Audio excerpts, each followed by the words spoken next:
வெடி விற்பனை செய்யும் இடத்தில் திடீரென கேட்ட அலறல் சத்தம்.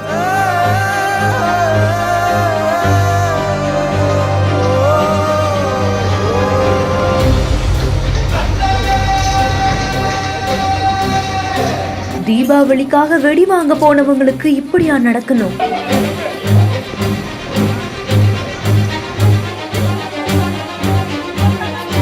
பட்டாபிராம் தண்டுரை அப்படிங்கிற ஒரு பகுதியில வீட்டுல வச்சே நாட்டு வெடி விற்பனை செஞ்சுட்டு வந்ததா கூறப்படுது. பாண்டிச்சேரியிலிருந்து நாட்டு வெடியை வாங்கிட்டு வந்து ரகரகமா வெடிகளை செஞ்சு விற்பனை செய்துட்டும் வருவாராமா.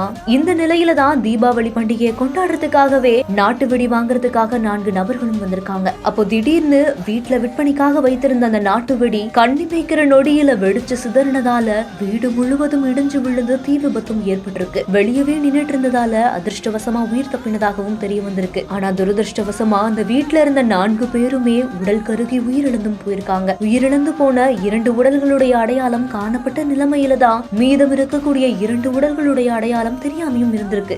இதுல 2 நபர்கள் பொன்னேரி ஆரணி பகுதியை சேர்ந்தவர்கள் அப்படின்னு தெரிய வந்திருக்கு. இருவருமே மேலும் அடிக்கக்கூடிய வேலை செஞ்சுட்டு வந்ததாகவும் நாட்டு வெடி வாங்க வந்த போதான் இந்த வெடி விபத்துல சிக்கி உயிரிழந்து போனதும் தெரிய வந்திருக்கு. தலைமறைவா இருக்கக்கூடிய விஜய் மற்றும் அவருடைய நண்பர்களை கைது செய்ய உதவி ஆணையர் கிரி தலைமையில தனிப்படைகளும் அமைக்கப்பட்டிருக்கு. இந்த செய்தி குறித்த உங்களுடைய கருத்துக்களை கீழே ஷேர் பண்ணுங்க. மேலும் வீடியோஸ்க்கு நம்ம பிஹைண்ட் நோட்ஸை ஃபாலோ பண்ணிக்கோங்க.